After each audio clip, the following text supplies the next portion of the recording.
கிறிஸ்துவுக்குள் பிரியமானவர்களே, ஆண்டவரும் உலக இரட்சகருமாகிய இயேசு கிறிஸ்துவின் நாமத்தினாலே இருதயத்தின் ஆழத்திலிருந்து உங்களுக்கும் உங்கள் குடும்பத்தில் உள்ள ஒவ்வொருவர்களுக்கும் குருத்தோலை நேயர் நல்வாழ்த்துக்கள்.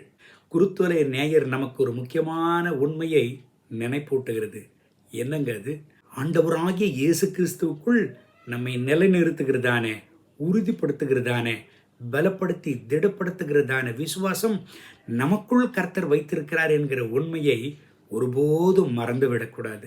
ஆண்டவராகிய இயேசு கிறிஸ்து எருசலேமுக்குள் வந்த பொழுது ஜனங்கள் என்னவாய் ஆண்டவரை பார்த்து சொன்னார்கள்? யோவான் எழுதின சுவிசேஷம் 12ஆம் அதிகாரம் 13வது வசனத்தை வாசிக்க கேட்போமா? குருத்தோலைகளை பிடித்துக்கொண்டு அவருக்கு எதிர்கொண்டு போகும்படி புறப்பட்டு, ஓசன்னா, கர்த்தருடைய நாமத்தினாலே வருகிற இஸ்ரவேலின் ராஜா ஸ்தோத்திரிக்கப்பட்டவர் என்று ஆர்ப்பரித்தார்கள். ஆண்டவராகிய இயேசு கிறிஸ்துவை பார்த்து ஜனங்கள் என்ன நம்பிக்கையோடு அவரை துதித்தார்கள், உயர்த்தினார்கள் தெரியுமா? ஒரு உலக பிரகாரமான ராஜாவாக அவர்களை ஆளப் போகிறார் என்கிறதை நினைத்து தான் அவர்கள் ஆண்டவருடைய நாமத்தை உயர்த்தினார்கள். ஆனால் ஆண்டவராகிய இயேசு கிறிஸ்து அவர்களுக்கு சமாதானத்தை கொடுக்கிற ராஜாவாக அவர் வருகிறார் என்பது அவர்களுக்கு புரியவில்லை.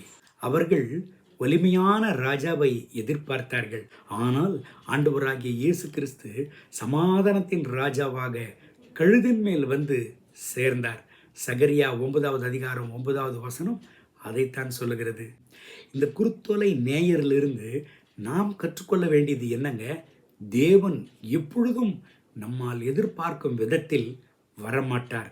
ஆனால் சரியான நேரத்தில் சரியான விதத்தில் அவர் வந்தே வருவார்.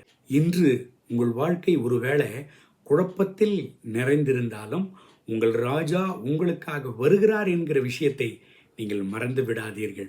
சங்கீதம் 118:26 சொல்லுகிறது, கர்த்தரின் நாமத்தில் வருகிறவர் ஆசீர்வதிக்கப்பட்டவர். உங்களை தேடி அவர் வந்து கொண்டிருக்கிறார். உங்கள் குடும்பத்தை தேடி அவர் வந்து கொண்டிருக்கிறார்.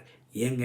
உங்களுக்கு சமாதானத்தை கொடுக்கும்படியாக, உங்கள் குடும்பத்திற்கு ஒரு சமாதானத்தை கொடுக்கும்படியாக. கண்களை மூடி ஜெபிப்போமா? அன்பின் ஆண்டவரே, இந்த கால வேளையில் என்னோடு சேர்ந்து ஜெபித்துக் கொண்டிருக்கிறேன் அன்பு சொந்தங்களுக்காக ஜெபிக்கிறேன். இவர்களை ஆசீர்வதியும். சமாதான பிரபுவாக எருசலேமுக்குள் நீர் பிரவேசித்தீர். இன்று இவர்களுடைய உள்ளங்களில் பிரவேசியும், இவர்களுடைய குடும்பங்களில் பிரவேசியும். உம்முடைய சமாதானத்தை இவர்களுக்கு தாரும். உம்முடைய சமாதானத்தை இவர்கள் குடும்பங்களில் நிலைநாட்டும்.